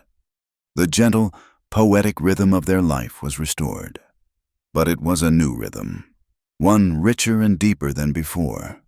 Their silent language, once born of necessity and shyness, was now a fluent, intricate dialogue of the heart. A look, a shared glance, a small gesture, these were their words, their sentences, their declarations. The bond between them, which had been forged in the fire of shared danger and tempered in the quiet waters of healing, was no longer just about protection or gratitude. It had become something else entirely. The realization came to Ellie on an afternoon so bright and peaceful it felt like a gift. Silas was in the corral, working with a young colt, his voice a low, soothing murmur as he calmed the nervous animal. The sun was hot on his back, and his shirt was damp with sweat. The hard work of his recovery and his return to his duties had taken its toll, and he looked tired, but in his movements, there was a strength and grace that was beautiful to watch. Ellie drew a dipper of cool, fresh water from the well, the bucket dripping a trail of dark circles in the dust as she walked to the corral. He saw her coming and stopped his work, leaning against the top rail, his arms resting on the weathered wood. He pushed his hat back on his head, wiping a forearm across his brow. She reached the fence and held the dipper up to him. "You should rest," she said softly, the words an echo of the care she had shown him in his sick bed. He didn't answer, but his eyes met hers, and in their clear, gray depths, she saw an emotion that made her breath catch. He reached through the rails to take the dipper. As his hand closed around the wooden handle, his fingers brushed against hers. It was the briefest of touches, the calloused, work-roughened warmth of his skin against the back of her hand. But in that fleeting contact, the entire world seemed to slow down, to sharpen, to come into a focus so clear and bright it was almost painful. It was a touch that conveyed everything that had remained unspoken between them, the shared fear, the desperate fight, the patient healing, the quiet joy of this shared life. It was a touch that spoke of a deep and abiding tenderness. They both froze for a heartbeat, their hands clasped together around the simple dipper of water. A hawk cried out, high and lonely, as it circled in the vast blue sky above them. In that moment, standing in the golden afternoon sun, Ellie felt a profound shift deep within her soul. She was not a runaway, not anymore. A runaway is defined by what they are fleeing from. But her past, the men who had hunted her, the life she had escaped, they no longer held any power over her. They were ghosts, rendered impotent by the solid, warm reality of the man standing before her. She was no longer running from anything. She was standing for something. For this life, for this man, for this boy, for this small, hard-won patch of earth. She had not been cast adrift here by fate. She had anchored herself here by choice. She had fought for this home, had helped to rebuild it with her own 2 hands. She had chosen to stay, and as he finally took the dipper, their fingers sliding apart, she gave a name to the silent language they had been speaking all these months. It was not the language of gratitude, or of protection, or even of friendship. The wildflower, the sheepskin, his bowed head in the barn, her long vigil by his bed. This simple offering of water, they were all the same word, spoken over and over in 1,000 different ways. It was the language of love, a quiet, sturdy, unadorned love, as patient and enduring as the valley itself, a love that had been born in darkness and had, together, found its way into the light. The land had a memory. It remembered the violence of the summer storm that had torn through the valley, and it remembered the quiet, patient healing that had followed. Now, in the full, golden glory of autumn, the valley was not just restored, it was transformed. The grasses were the color of honey. The leaves of the lone cottonwood were a brilliant, shimmering gold, and the air was crisp and clean, carrying the scent of pine from the high country and the promise of a peaceful winter. The rhythm of life on the ranch had found its new, enduring cadence. It was a rhythm of 3, sometimes 4, heartbeats working in a quiet, unspoken harmony. The memory of the attack had not vanished, but it no longer held the power of a raw wound. It had become a scar, much like the one on Silas's arm, a part of their history, a testament to what they had survived, a reminder of the strength they had found in each other. The days were a testament to this new life. They were filled not with the frantic energy of rebuilding, but with the deep, satisfying labor of living. Silas, his strength fully returned, moved with a renewed purpose. He and Raoul worked together, their long, comfortable silence a language of its own, as they fortified the barn against the coming snows or cleared new pastures for the horses. He was still a man of few words, but the deep, abiding quiet that surrounded him was no longer the armor of a wounded man in solitude. It was the calm of a man who had found his center, his anchor. Tom was the living embodiment of their resurrection. His laughter, once a rare and startling sound, was now a constant, joyful melody in the valley. He was a whirlwind of boyish energy, his bare feet endlessly exploring, his pockets always full of treasures, smooth stones, strange insects, the shed skin of a snake. He shadowed Silas, mimicking his walk, his posture, his quiet way of observing the world. But he would always return to Ellie, climbing into her lap in the evenings to listen to a story. His small, trusting body, a warm, solid weight that filled her with a love so fierce it was almost painful. And Ellie herself was transformed. The haunted, hunted look was gone from her eyes, replaced by a clear, steady light. She was no longer a ghost in someone else's home. She was its heart. Her hands, once scraped and raw from her flight, were now skilled and capable. They kneaded bread, tended to her thriving garden, stitched clothes, and soothed fevers. She had brought a softness, a touch of grace, to the starkly masculine world of the ranch. A pot of late-blooming wildflowers sat on the table. The curtains she had made from old flour sacks, embroidered with a simple, cheerful blue thread, softened the harsh afternoon light. She would often sing as she worked, her voice a low, sweet hum that wound itself into the fabric of the day. She had found her voice, in every sense of the word. The little leather book of Silas's, the one that held her pressed Indian paintbrush, now sometimes held other things. A perfect golden leaf she'd found, a small, downy feather from a hawk. Small, silent additions to his story, to their story. And sometimes, in the evening, she would see him sitting at the table, the book open, his large finger gently tracing the outline of a petal or a leaf, his face unreadable in the lamplight, but his attention absolute. On this particular evening, the one that would mark the true end of one journey and the beginning of another, the world seemed to hold its breath. The work was done. The air was still and cool. A supper of roasted chicken and cornbread had been shared, a meal filled not with words, but with the quiet communion of a family. Raoul, with a soft buenas noches, had taken a sleepy Tom to his bed in the small room he now shared with the boy. And then they were alone, Silas and Ellie. Silas rose from the table and went to the newly repaired door. Pushing it open, the sky outside was a breathtaking spectacle. The sun had just dipped below the western mesas, but it had left the heavens on fire.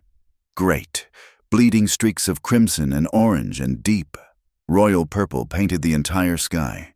The colors so vibrant they seemed to be alive, pulsing with a silent, majestic energy. He stood in the doorway for a moment, simply looking. Then he turned his head and looked at her.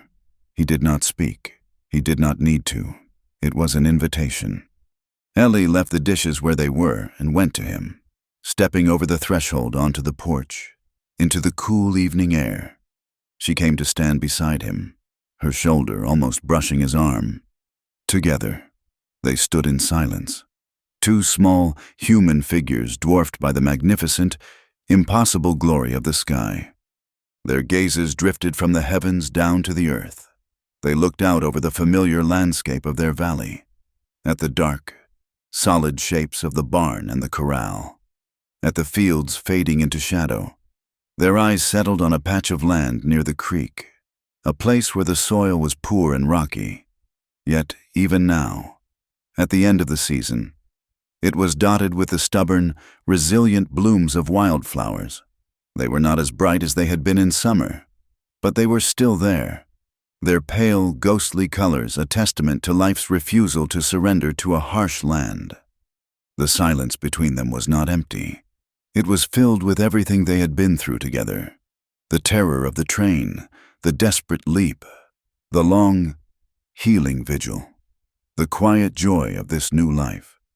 It was a silence that held the entire weight of their shared story. Ellie thought back to the beginning, to the terrified, desperate girl she had been, a girl who had seen this man as nothing more than a potential shelter, a shadow to hide in.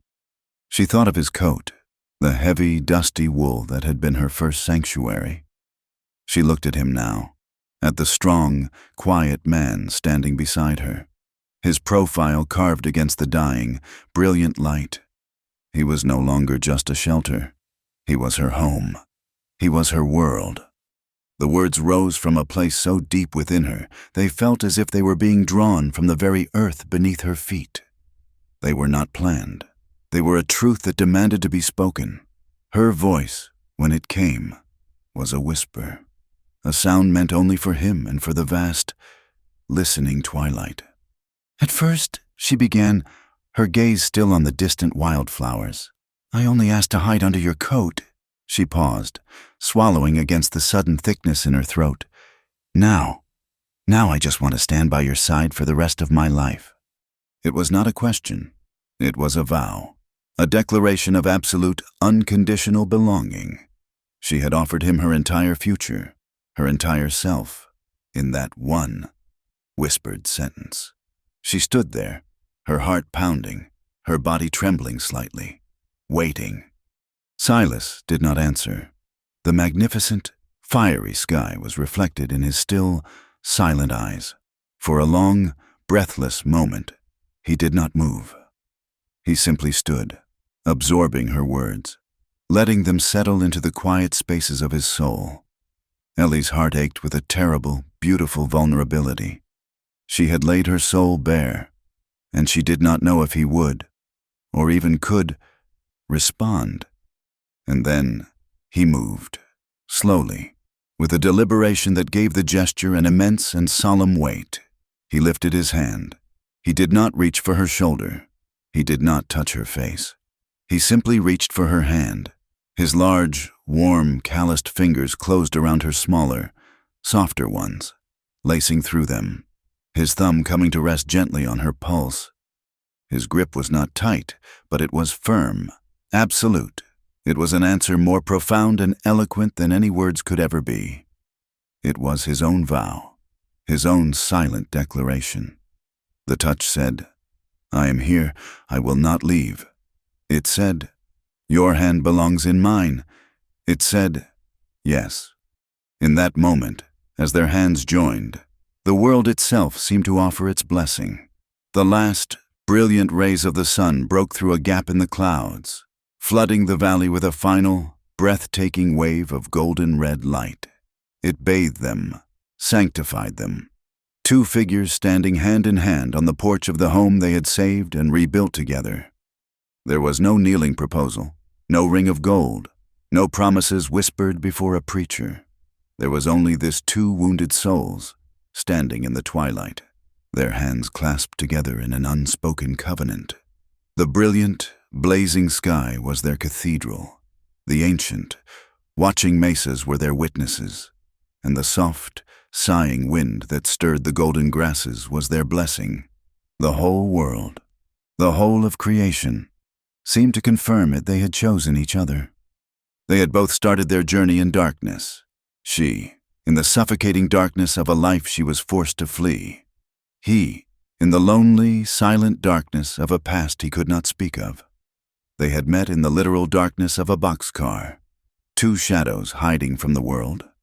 But now, standing together in the last, glorious light of the setting sun, they had found their way out from the deepest shadows, guided by a series of small, selfless acts. They had finally, together, stepped into the light. And this was not an ending. It was the very first moment of a new beginning. Thank you so much for listening to our story. We would love to know where in the world you are tuning in from, so please leave a comment below to say hello and share your thoughts. If you enjoyed this journey, please subscribe to our channel. Wild West Stories 1850s, give this video a like, and consider hitting the hype button to help this story be heard by more people.